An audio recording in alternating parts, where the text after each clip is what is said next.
This is Amit Yadav, your biology teacher. बेटा आज हम स्टडी करते हैं वाटर पोल्यूशन का एक पार्ट हमारा बचा हुआ है। देखिए सोर्सेज ऑफ वाटर पोल्यूशन में हमने स्टडी किया था water pollution through the domestic sewage, और अब हम स्टडी कर लेते हैं water pollution through the industrial waste. तो सोर्स ऑफ वाटर पोल्यूशन में हम स्टडी कर लेते हैं सोर्स ऑफ वाटर पोल्यूशन में second part, that is industrial waste. ठीक है, तो बेटा इंडस्ट्रियल जो वेस्ट है वो वाटर पोल्यूशन को कैसे कॉज करता है। ठीक है, देखिए कुछ इंडस्ट्रीज होती हैं, ठीक है, यहां पर हम स्टडी कर लेते हैं स्पेशल केस, और उस स्पेशल केस को हमने बोल दिया बायोमैग्निफिकेशन।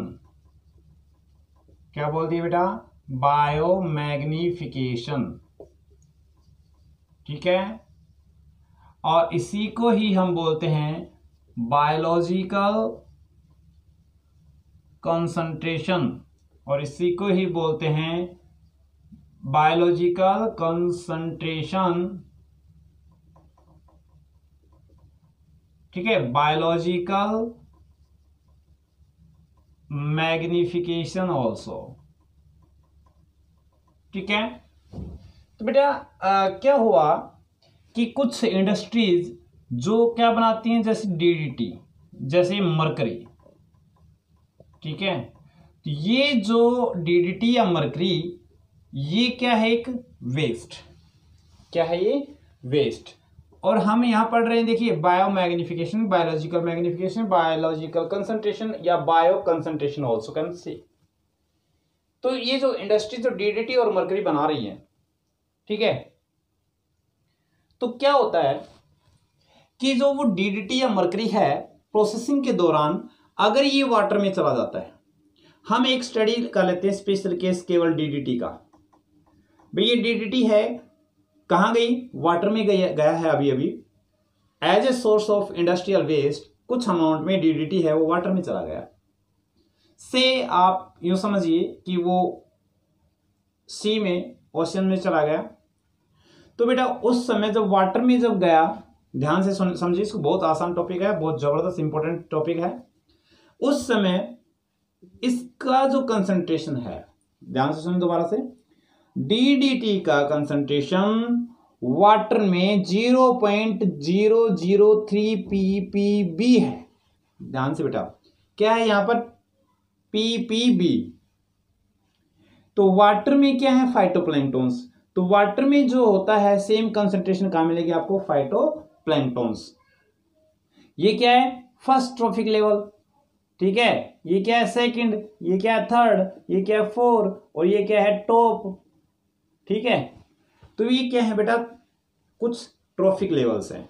तो सबसे पहले जब वाटर के अंदर जो डीडीटी का अमाउंट है वो कितना है? 0.03 ppb at first trophic level. ठीक है, और इस फाइटोप्लैंक्टन को किसी जू प्लैंक्टन ने खाया, तो जू प्लैंक्टन कौन सी स्टेप पर चला गया? ये सेकेंड ट्रॉफिक लेवल पर। जैसे ही जू प्लैंक्टन ने फाइटोप्लैंक्टन को ईट किया, इस पर फीड किया, तो बेटा क्या हुआ? देखो डीडीटी का अमाउंट जू प्लैंक्टन में बढ़ चुका है। देखिए यहां पर 0.03 है और बी भी है, पीपीबी। यहां पर डीडीटी का कंसंट्रेशन कितना इंक्रीज होगा? 0.04 ppm। कितना इंक्रीज हो गया बेटा? 0.03 ppb था। Now at second trophic level, that is जू प्लैंक्टन में 0.04 ppm हो गया। ठीक है, तो इस जू प्लैंक्टन को किसी स्मॉल फिश ने ईट किया, तो ये स्मॉल फिश कौन से ट्रॉफिक लेवल पर आया? या थर्ड पर। ठीक है, तो जू प्लैंक्टन को स्मॉल फिश ने ईट किया, तो बेटा उसी दौरान जो डीडीटी का जो कंसंट्रेशन है इस थर्ड लेवल पर फिर बढ़ गया। तो डीडीटी का जो कंसंट्रेशन कितना होगा? 0.5 ppm। हर ट्रॉफिक लेवल पर देखिए 0.04 ppm, 0.5 ppm, और स्मॉल फिश को खा लिया किसने? फोर्थ लेवल पर, दैट इज लार्ज फिश। ठीक है, और लार्ज फिश है उसके अंदर इसका अमाउंट कितना हो गया डीडीटी का, ये हो गया 2 ppm। कितना होगा 2 ppm। और लार्ज फिश को खा लिया किसी फिश ईटिंग बर्ड ने। किसने खा लिया? Fish eating bird. तो इसके अंदर अमाउंट डीडीटी कितनी हो गई बेटा? इसमें तो बहुत ज्यादा हो गई, ठीक है ना। तो इस प्रकार से हमने ये कहा कि हर ट्रॉफिक लेवल पर जो डीडीटी है उसकी कंसंट्रेशन इंक्रीज होती जा रही है। देखिए नीचे से ऊपर की तरफ इंक्रीज होती जा रही है।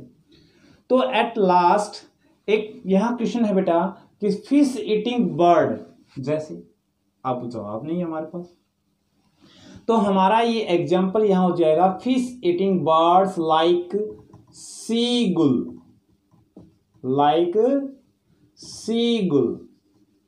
Point clear? क्या बताया है? Fish eating birds like seagull, ठीक है। तो अब बेटा इसकी एक डेफिनेशन की बात कर लेते हैं। बात बच्चों की जो है ना डेफिनेशन की आती है, तो एक बार डेफिनेशन को इसको सेंटेंस में आप कन्वर्ट कर लीजिए। तो क्या है, देखो डीडीटी है ये बायोडिग्रेडेबल नॉन बायोडिग्रेडेबल, ये है नॉन बायोडिग्रेडेबल। तो बायोमैग्निफिकेशन क्या होता है? तो बेटा क्या है, देखो हर ट्रॉफिक लेवल पर नॉन बायोडिग्रेडेबल सब्सटेंस हैं या पेस्टिसाइड्स हैं, उनकी कंसंट्रेशन इंक्रीज होती जा रही है। This is known as biomagnification, this is known as biomagnification. दोबारा से सुनिए, it is the increase in concentration of non-biodegradable substances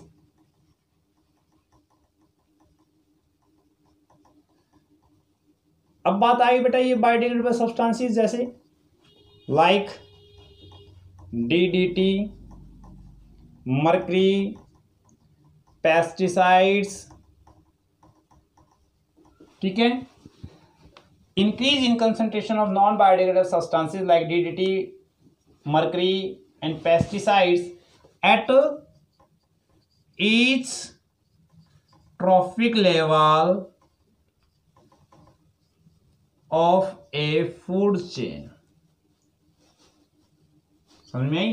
तो देखिए बेटा क्या हुआ, हर ट्रॉफिक लेवल पर इस डीडीटी की कंसंट्रेशन इंक्रीज होती जा रही है। तो सबसे ज्यादा अमाउंट कहां है? फिश ईटिंग बर्ड में। और उसका नेम क्या है? सीगुल। क्या नाम है? सीगुल, ठीक है।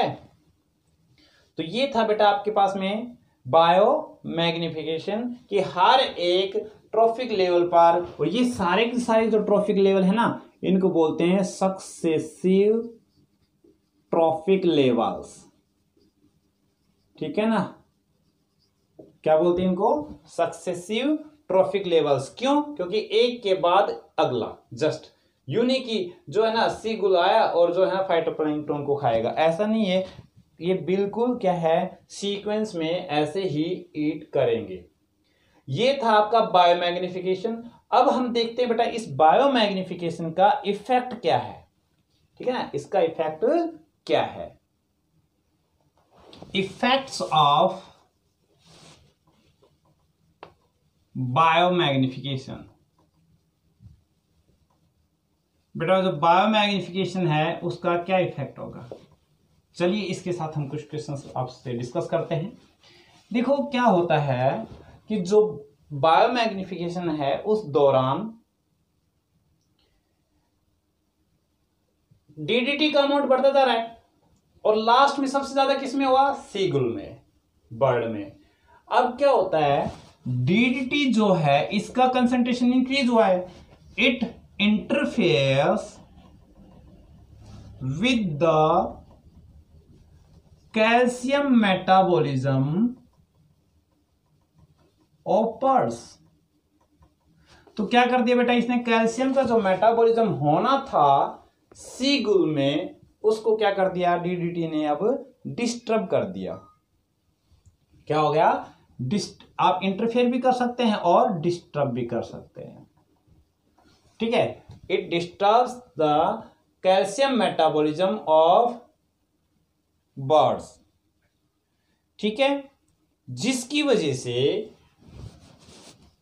It disturbs the calcium metabolism of birds जिसकी कैल्शियम मेटाबॉलिज्म नहीं हो रहा है, नहीं हो रहा तो क्या होगा, जो अंडे की ऊपर की जो कवरिंग होती है एग सेल, वो पूर्ण रूप से नहीं बनेगी और क्या हो जाएगा, it results in thinning of egg shell. Egg अंडे की जो कवरिंग है, एग सेल है, वो क्या हो जाएगी, थिन। अब बेटा क्या होगा, अब अंडे से क्या निकलेगा, चूजा, तो उसका बच्चा निकलेगा, तो वो क्या होगा, प्री मैच्योर बर्थ होगा।